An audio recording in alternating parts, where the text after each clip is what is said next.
Essa sensação de que Deus nos abandonou é uma sensação natural, quando na verdade é o contrário que ocorreu. Nós é que abandonamos a Deus, né? Mas porque nós não conseguimos entender o nosso estado de alienação de Deus, de abandono de Deus, nós sentimos que Ele nos abandonou. Isso é natural, isso é inevitável, e isso também é um instrumento que Deus usa para nos levar até Ele. A Bíblia, ela trabalha muitas vezes com o conceito de deserto, né? E o deserto, como o próprio local mostra, é um local sem vida, né? É um local difícil, um local hostil de sobrevivência. Mas, ao mesmo tempo, Deus se apresenta na Bíblia como aquele que clama do deserto, aquele que do deserto fala com o seu povo, aquele que chama o seu povo para ir até ele no deserto, para instruí-lo ali, que fala com Israel, que fala com Moisés, que fala com Elias, né, que fala por meio de João Batista, que se apresenta como a voz do que clama no deserto. Então, Deus, Ele utiliza esses momentos de silêncio para que nós possamos ouvi-lo de maneira mais clara. O Sábado Santo é um outro dia extremamente importante e especial para a tradição cristã. E muitas vezes as pessoas dizem, mas o que a gente celebra nesse dia? Bom, celebra justamente o que Cristo morreu, foi sepultado e, portanto, desceu à mansão dos mortos. Essa é a questão. Então Jesus, enquanto homem ali, etc., morre e vai à mansão dos mortos, etc. E essa realidade da mansão dos mortos é extremamente importante. Por quê?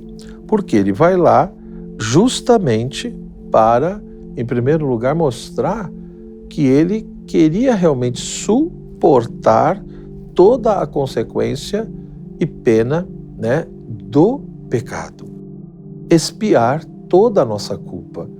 Então ele mostra que, de fato, ele levou tudo às últimas consequências.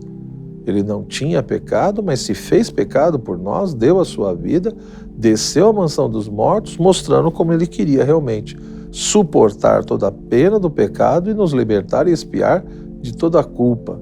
E nos dar realmente a possibilidade, de ter uma vida livre, de ser uma nova criatura totalmente liberta da escravidão do pecado.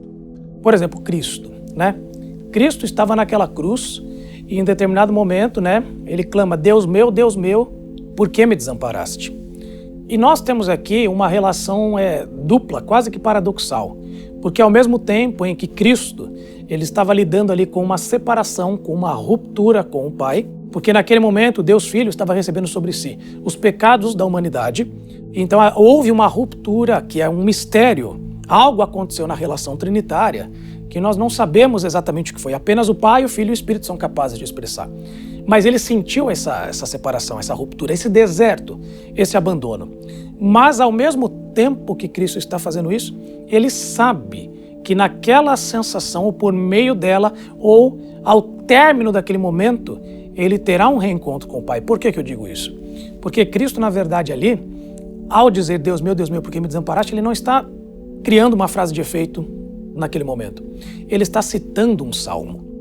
Ele está colocando as esperanças dele naquele instante em que ele se sente abandonado, na certeza de que ele estará com o Pai em breve. Então ele cita as escrituras do Salmo 22, ele traz a ideia de alguém que se sentiu abandonado, mas ao final ele reencontra com o Pai. E é exatamente isso que os nossos momentos de silêncio são, os nossos sentimentos de abandono, Porque quem é cristão e sabe que está conectado a Deus, os momentos de silêncio, na verdade, eles são percepções equivocadas. Eu sei que o meu destino final é um destino de total conexão e uma inseparável presença com Deus. Dizer que Cristo desceu à mansão dos mortos, essa descida foi para que, de fato, ele expressasse uma vitória perfeita sobre o diabo, sobre o demônio. E a melhor vitória perfeita sobre o inimigo é justamente vencê-lo na sua casa, na sua sede, no seu território. Então, se lá, nessa realidade dos infernos, da morada dos mortos, o demônio tinha um certo poder, Cristo vai lá realmente para buscar os seus amigos e santos e ter essa vitória perfeita sobre o diabo. E os ensinamentos que nós podemos tirar de tudo isso é que, primeiro, de fato, nós podemos e devemos ter uma firme esperança em Deus. Deus realmente não nos abandona. Deus, de fato, desce até o nosso túmulo. Deus desce até muitas vezes ao nosso inferno para nos tirar de lá e realmente nos resgatar e nos devolver a vida. Nesses momentos de deserto, nós temos uma tendência imediatista de querer que logo Deus volte a falar. O deserto, a ausência de vida, não é o ambiente onde a gente se sente mais confortável. E o que é que nós hoje podemos fazer e que nós temos acesso que os antigos não tinham? Nós temos acesso à palavra de Deus, nós temos acesso à Bíblia, que é a maneira como Deus revela a nós aquilo que Ele quer que nós saibamos. E talvez o grande problema seja esse. Eu me sinto como se Deus estivesse em silêncio comigo porque eu quero uma nova revelação. Eu quero uma nova instrução. Eu quero que Deus me diga algo além daquilo que Ele já disse. E tantas vezes eu, nessa minha sede por algo novo sendo dito, esqueço que tudo aquilo que Deus queria dizer, Ele já disse. E eu tenho um privilégio que Abraão não teve, que Moisés não teve, que Davi não teve. Eles não tiveram a Bíblia por completo, onde Deus está dizendo a nós aquilo que Ele quer que seja dito. Então eu diria para as pessoas que estão passando por uma crise de fé, você é privilegiado em comparação com outros que passaram por desertos, crises de fé no passado. Você tem Deus orientando você por meio da palavra que Ele inspirou e que nós temos, graças a Ele, fácil acesso a essa palavra. E não apenas isso, por meio também da prática da meditação, de orarmos, de não apenas lermos o texto, não tem nada de místico, vou ler o texto e aquilo vai emanar um poder, mas à medida em que eu leio, eu medito na verdade daquele texto e medito em oração, conversando com Deus que é o autor daquele texto. Por mais que Deus esteja em silêncio, eu não preciso estar. Ou melhor, por mais que pareça que Deus esteja em silêncio, eu não preciso estar. Eu posso orar a Deus e posso, na verdade, dizer a Deus, reafirmar as verdades que Ele próprio já tem dito a mim na sua palavra. E à medida em que eu vou dizendo isso, é impressionante como Deus vai acalmando o coração e vai reafirmando a presença dEle para nós. É mais ou menos assim, quando um casal briga, e a gente quer logo resolver a situação, e a gente quer logo poder ouvir o outro como se tudo tivesse normal, a gente não gosta daquele silêncio, daquela interrupção. Mas às vezes a conversa não vem tão rápido. Mas só o fato de nós estarmos juntos, sabendo que essa pessoa está do meu lado, já sinaliza para mim que há um caminho de retorno proposto ali na frente. E Deus faz isso conosco. Por mais que muitas vezes nós sintamos que Ele está em silêncio, que nós temos essa percepção, isso não significa que nós não podemos nos expressar diante dEle e não podemos, pelo fato de estarmos na presença dEle, sentir o coração sendo direcionado e confortado, ainda que a gente não ouça claramente a direção dEle. Mas só o fato de saber que Ele está ali já acalma o coração, já reconforta a nossa alma. Todo cristão, todo batizado, naturalmente, ele é um missionário. Ele, de fato, tem, sim, a consciência de que precisa levar a Cristo. Não no sentido de imposição, porque se Deus que é Deus não impõe, tanto que nós pecamos, Deus não quer que a gente peque, mas se pecamos é porque existe assim aí uma margem de escolha. Então, se de fato nós somos cristãos, por um lado respeitamos o outro, o seu livre-arbítrio, mas por outro lado temos essa consciência, de que somente em Cristo poderemos encontrar o sentido da vida. Então o Sábado Santo é um dia que nós deveríamos vivenciar o silêncio. Deveria ser um dia mais silencioso, de meditar tudo que Cristo fez por nós.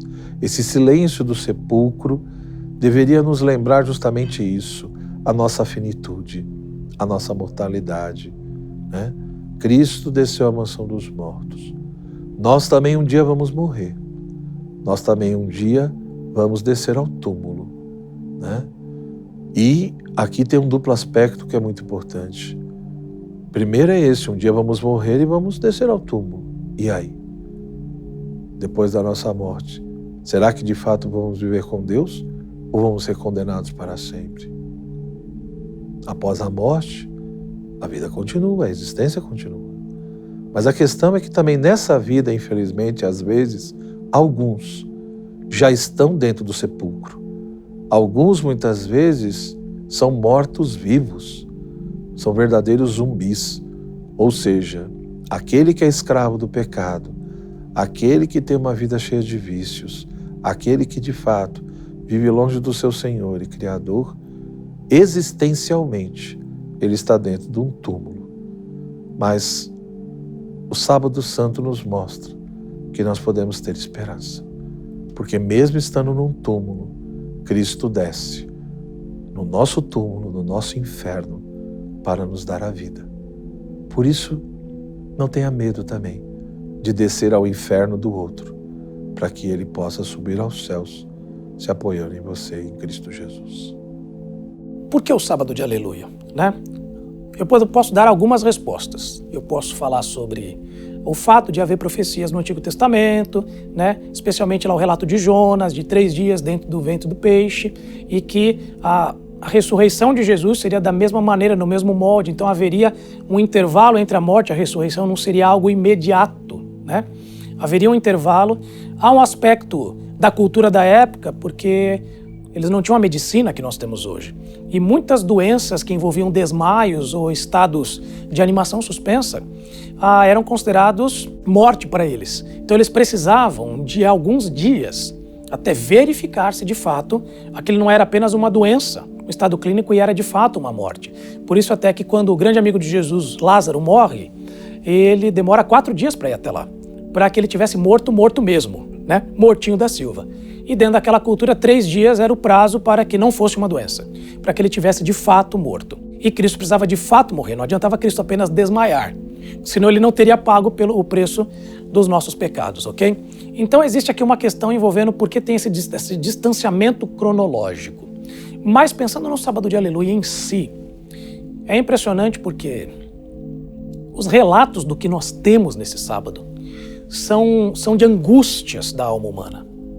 Nós temos o relato do suicídio de Judas, profundamente culpado porque havia feito com Cristo, mas não arrependido, apenas tomado de remorso, querendo livrar-se de uma culpa que lhe era devida. Ele não podia fazer nada para livrar-se. Ele tenta lançar as moedas fora, mas isso nada muda aquilo que ele fez. Nós temos o episódio de José de Arimateia, junto com Nicodemos, pedindo o corpo de Jesus e sepultando-o no túmulo do próprio José. E isso, assim, o que nós temos no sábado de aleluia é um completo cenário de que a morte venceu, né? A morte venceu e Judas está tão desesperado porque ele queria, na verdade, com a traição dele, colocar Jesus na berlinda e Jesus então revelar todo o poder da sua glória e se interpor aos romanos e depor aquele império. Mas Jesus morreu, a morte venceu. José de Arimateia e Nicodemos, que eram 2 discípulos, embora em segredo, como a Bíblia diz, eles não tinham expectativas que Jesus morresse. Eles imaginariam que Jesus seria o novo grande líder de Israel. E Jesus morre. E eles tentam dar a ele ali o funeral de um rei, com especiarias e com tudo aquilo que você pode dar de melhor, porque, embora ele tenha morrido, então ele não é quem eles esperavam que ele fosse. Mas ainda assim, ele é muito mais do que outros são. Então dão a ele o melhor que eles podem dar. Então há um certo desespero, há um sentimento de angústia no ar no sábado de aleluia. E ainda bem que vem o domingo da ressurreição. E veja como isso também diz respeito àquilo que nós falamos sobre os silêncios, Nós, inúmeras vezes, nos veremos em situações onde parece que a morte venceu, que o caos reinou, que tudo está perdido, que não há esperança, não há retorno, que simplesmente a vida acabou. Seja isso algo literal, seja isso algo figurativo, mas nós temos sensações de que a morte, de que a destruição, ela fincou as garras em nós de uma maneira que é irremediável. O sábado de aleluia mostra isso na cabeça das pessoas que estavam ali. Imagina o que foi esse sábado na cabeça dos discípulos de Jesus. A gente está olhando para Judas, porque lá é descrito, mas imagina os discípulos de Jesus. Imagina Pedro, que havia traído Jesus, Imagine os demais que o abandonaram no Getsêmani. Então deve ter sido um momento de profunda angústia, profundo desespero. Eu imagino Maria, vendo seu filho, de quem ela era ciente de todas as profecias, e ele morrendo daquela maneira. Como isso trouxe tristeza e angústia para eles. E é por isso que o sábado da ressurreição, o domingo da ressurreição, é tão maravilhoso. Porque o que as mulheres estão indo fazer logo cedo? Estão indo preparar o corpo de Jesus, porque não deu tempo de prepará-lo bem. né? Elas estão indo ali fazer a limpeza, mas elas estão contando que a morte ainda reina. O sábado de aleluia está permanecendo, elas acham que Jesus continua mortinho ali. E quando elas chegam lá, e aí Deus faz aquele espetáculo que só Ele é capaz de fazer. Mesmo com guardas romanos, mesmo com uma pedra de toneladas na porta, mesmo aquele túmulo sendo intransponível, seja de dentro para fora, de fora para dentro, Deus envia um terremoto, Deus envia um anjo, Deus faz aquela guarda romana cair por terra desesperada, e os caras não tinham medo de qualquer coisa. E Ele mostra que Cristo venceu. Nós não podemos nos assustar com esse suposto silêncio de Deus, né? Seja na minha vida pessoal, seja na história ou na sociedade. Tanta blasfêmia, tanta loucura. Cadê Deus? Por que Deus permite isso? Esse chamado silêncio de Deus nada mais é do que a providência de Deus governando e agindo da maneira como Deus sabe que é o melhor. E aí, de fato, eu repito, não precisamos ter medo da dor e do sofrimento. Não precisamos ter medo da manifestação do mal no mundo, né? Porque a vitória dos maus sempre é uma simples ilusão. O mal faz muito barulho e parece que está vencendo. É só pensar, quando uma floresta cresce, ela cresce silenciosamente e ninguém percebe. Mas quando uma floresta cai, é um barulho dos infernos. Parece que é mais ou menos isso, o bem e o mal. Deus muitas vezes não é que Ele está em silêncio. Ele está agindo na sua santa providência de maneira muitas vezes sutil. Só consegue muitas vezes perceber isso o homem que não tem medo do silêncio, que aprende a ouvir o Senhor no seu coração, no mais íntimo do seu íntimo, e aí ele aprende a ler e a interpretar a história e a realidade a partir da luz de Cristo. Mas aquele cristão é aquela pessoa que vive no barulho, presa à exterioridade e que vai perdendo os seus verdadeiros critérios, aí fica parecendo que Deus está em silêncio. Fica parecendo que Deus está ausente, fica parecendo que Deus está inoperante, fica parecendo que está tendo a prosperidade real dos maus. Mas repito, o que se chama muitas vezes de silêncio de Deus, na realidade é surdez humana, por falta de vida interior e de fé.